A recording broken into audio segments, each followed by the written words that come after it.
satunya data pribadi. Data pribadi termasuk nama seseorang, termasuk keterangan daripada kesehatan. Itu semua tidak boleh disebarluaskan. 65 junto pasal 67, perbuatan seseorang yang menyebarluaskan itu adalah perbuatan pidana yang diatur dalam Undang-Undang Perlindungan Data Pribadi. Seperti itu. Siapa yang dilaporkan, biar yang bersangkutan yang menjelaskan. Bang, apa nih kamu laporin? Nggak usah inisial. Iya, siapa? Kenapa? Ya, hari ini datang ke Polda melaporkan Dokter Rasman Nasution yang kodamnya pura-pura ninja. Oke, kenapa dilaporin? Karena ada satu hal yang harusnya tidak boleh disebarkan, tidak boleh diberitahu ke halayak ramai, apalagi sampai wartawan juga tahu, menjadi konsumsi publik juga, ya kan. Biar bagaimanapun kan Laura anak masih di bawah umur, masih di bawah asuhannya Nikita Mirzani, jadi apapun itu mengenai Laura harus berdasarkan izin dari orang tuanya. Harusnya Rasma sebagai lawyer katanya pinter dalam dalam memberikan informasi atau apapun itu, gitu kan? Tapi memang itu lagi kan, ya itu nama itu menurut Niki sih kayaknya ya nggak tahu ya, kayaknya gimana ya kalau ngomongin dia tuh enaknya ngebully sih kalau ngomong. Jadi ya mungkin itu apa ya Rasman mungkin mikirnya saat itu gua keren nih bisa kasih bukti apa segala macam. Dia nggak mikir dampaknya setelah itu, atau dia nggak mikirin oh iya kalau misalkan gua menyebarkan ini kan ini ada undang-undang ya di negara Indonesia ini. Itu data pribadi. Niki data apa? Hasil USG atau data apa Niki? Apa Mbak yang disebarkan oleh Rasman, Mbak? LP-nya ini. Sini. Kalau apa yang disebarkan itu terjadi pada tanggal 20 September tahun 2024. Seperti itu. Dan rekan-rekan semua kebetulan hadir semua di situ. Dan ini adalah hal yang harus kita sampaikan karena ini Undang-Undang 27 tahun 2022 secara spesifik mengatur batasan-batasan dan apa yang diatur dalam undang-undang. Salah satunya data pribadi. Data pribadi termasuk nama seseorang, termasuk keterangan daripada kesehatan. Itu semua tidak boleh disebarluaskan. Ini supaya semuanya paham. Nah, makanya nih kita datang untuk memberikan pemahaman kepada orang yang tidak paham tentang masalah itu. Bang, hasil USG berarti Bang kalau soal kesehatan Bang, hasil USG. Hasil USG kemarin. Hasil yang di preskon itu. Ancaman hukumannya berapa, Pengacara Bang? bukannya punya hak impunitas, Bang? Kenapa? Pengacara bukannya punya hak Nanti imunitas. dijelaskan saja. Dijelaskan, dibuktikan kan gitu. Iya, pengacara punya apa? Hak imunitas. Hak imunitas. Tapi kan itu anak siapa?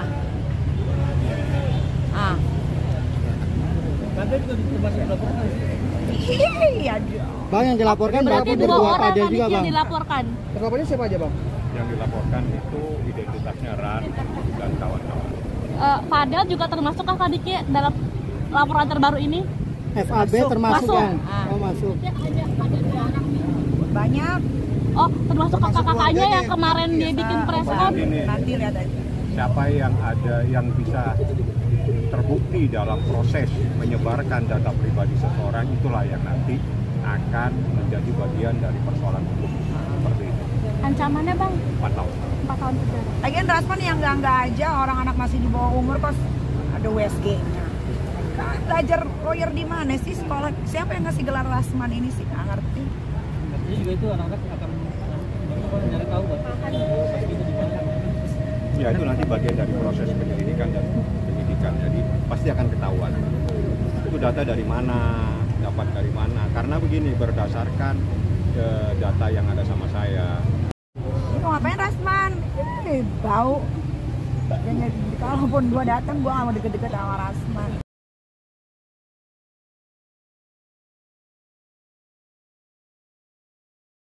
Lalu dia pikir kan katanya itu telepon kan, katanya kan video. Iya. Iya kan, nah itulah Rasman tuh memang. Iya. Atau lah aku speechless kalau ngomongin si pura-pura ninja itu. Tapi Bang, kalau untuk mengawal kasus Fadel itu Oh iya dong, pasti. Jumat besok Kak Niki juga akan datang ketemu langsung sama Fadel. Belum tahu ya, kayaknya dia datang atau enggak belum tahu karena belum ada informasi juga dari Polres kan Bang ya. Belum tahu. Belum ada. Tapi sejauh ini di pihak Fadel udah minta komunikasi dengan Kaniki soal laporan Ngapain? itu. Mau ngapain? Mau ngapain minta komunikasi sama gue? Ada aja. Berarti nggak ada kata maaf ya Niki Nggak buat ada, Fadel nggak dan ada, itu. nggak ada sama sekali, nggak ada. Niki sekarang Laura gimana kondisinya sekarang terbaru? Laura aman, dia masih di safe house. Tadi juga hari ini dikirimin buku untuk dia baca, untuk dia belajar. Nah kebetulan memang Laura kan anak yang pintar sekali, dia IQ tertinggi. Dia juga berangkat ke UK itu bukan karena beasiswa, nggak ada di UK itu beasiswa tetap bayar karena dari hasil otaknya sendiri belajar. Jadi tadi habis dikirimin buku, terus dikirimin kacamatanya juga. Pokoknya keperluan dia selama di sana untuk belajar. Karena kan di sana nggak nonton TV, nggak pegang handphone, nggak bisa berkomunikasi dengan siapapun kecuali Kak Niki ada Kaniki tapi komunikasi sudah mulai secara langsung belum sama udah mulai Udah komunikasinya udah baik secara belum langsung sama belum? Niki? kalau komunikasi secara langsung belum, tapi pasti sama apa Bang? Dari perlindungan perempuan dan Ya, biasanya mereka yang menyampaikan keadaannya Laura hari ini bagaimana gitu karena kan biar gimana pun Laura masih shock dengan keadaan yang sekarang ya kan, mungkin dia harus beradaptasi lagi dengan lingkungan yang baru. Kalau yang kemarin kan lingkungannya dakjal ya, jadi kalau yang ini kan udah enggak, jadi dia harus beradaptasi lagi, mengontrol semua emosinya yang buruk-buruk gitu kan. Ini masih dalam tahap, kalau dibilang pengobatan ya memang pengobatan karena setiap hari ada psikiater, ada psikolog juga mendampingi dari perlindungan perempuan dan anak. Masih kesulitan yang mendekati Loli sendiri untuk berkomunikasi secara Sudah bisa komunikasi tapi mungkin memang yang ringan-ringan saja gitu. Kalau yang udah masuk ke masalah ini dia masih belum. masih ini nggak sih suka kesal, marah, dendam sama Niki sendiri? Enggak ada ya. Enggak. Kalau itu karena kebetulan saya yang hadir dan saya yang menemani pada saat proses visum. Itu visum berjalan tanpa saya dampingi, bahkan dia minta semua keluar. Artinya dia dalam keadaan tenang, dia dalam keadaan paham apa yang dilakukan oleh ibunya. Karena berkali-kali saya katakan apa yang dilakukan oleh mamamu dari apartemen sampai di saat ini adalah untuk perlindungan pada kamu, untuk memberikan perlindungan dan keadilan buat kamu, itu yang kamu paham. Mungkin dia memahami karena itu yang selalu saya sampaikan pada saat saya bertemu dia. Nah pada saat dilakukan visum, dia datang sendiri tenang, dia tidak teriak-teriak, jalan sendiri masuk ke tempat. Setelah itu semua disuruh keluar, hanya dokter. Jadi ada Edwin pun disuruh keluar. Artinya dia ingin sendiri, ingin tenang sendiri. Dengan demikian maka Laura lebih tenang keadaannya dan lebih bisa menghadapi persoalan. Kak Niki berencana jenguk loh. Ya waktu itu komunikasi lancar. Kalau kemarin supaya saya tidak mengganggu proses visum, setelah saya lihat saya serahkan kepada dokter karena itu menjadi bagian dari dokter. Saya sama Edwin ada di luar. Sudah ada jenguk Laura belum sih Kak Niki? Laura belum boleh dijenguk. Kak Niki sendiri sudah mengetahui hasil visum Kak? Sampai batas waktu yang tidak bisa ditentukan. Kalau emosinya sudah bisa terkontrol dengan baik, baru bisa. Kak Niki sendiri sudah mengetahui hasil visum Kak? Tapi sudah sempurna Bang, pasti Ada aja yang bikin gua asam Visum lambung benar. hasilnya luar biasa sekali karena visum itu adalah bagian, jadi gini, pada saat visum yang pertama Laura dalam keadaan datang bulan, sehingga menurut dokter perlu dilakukan visum pada keadaan dia bersih. Seperti itulah. Jadi itu bukan apa. Jadi supaya paham semua, ini kok ada visum 2 kali. Visum yang pertama karena dia barusan dari apartemen langsung divisum karena memang begitu kewajibannya. Tapi posisinya dia pada saat itu datang bulan, sehingga dokter bilang lebih baiknya kalau divisum lagi. Nah itu visum yang kedua inilah dalam keadaan visum yang sangat sempurna dan kita sudah tahu semua hasil. Reaksi Fadel kayaknya nggak bakalan gue lepasin deh, bakal gue penjarain sampai tua di situ. sampai maksimal, hukuman maksimal Kak Niki? Ya selama-lamanya lah kalau bisa. Maksimal kan 15 tahun. Itu satu laporan polisi. Itu baru satu. Kita lagi cari dia punya beberapa perbuatan-perbuatan dia, nanti kita kumpulkan. Nah seperti ini, kita nggak pernah cerita apa-apa, tiba-tiba nih kita ada di Polda langsung membuat laporan. Ya itulah nih kita Mirzani. Nggak pernah mau cerita, tiba-tiba lapor polisi saja.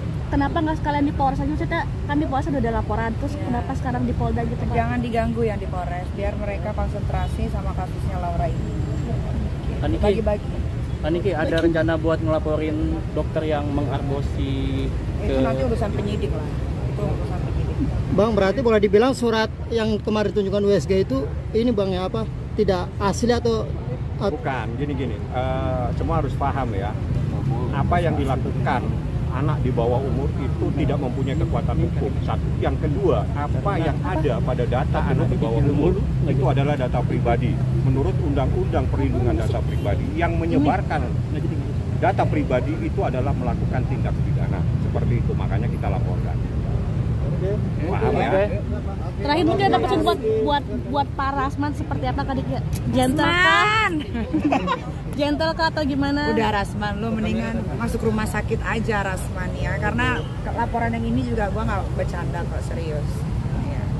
Oke. Padahal lagi di rumah sakit dari dari Laura. Oh, kan udah nonton. Iya bisa jadi. Karena Laura penghasilannya banyak sekali ya dok. Kan mau diusir nggak? Mau diusir ke situ. Mungkin kita robohkan ya nanti biar dia Bareng-bareng ya. Ada doa buat Fadil biar cepet sembuh gitu Kak Niki. mati. Makasih Kak Niki.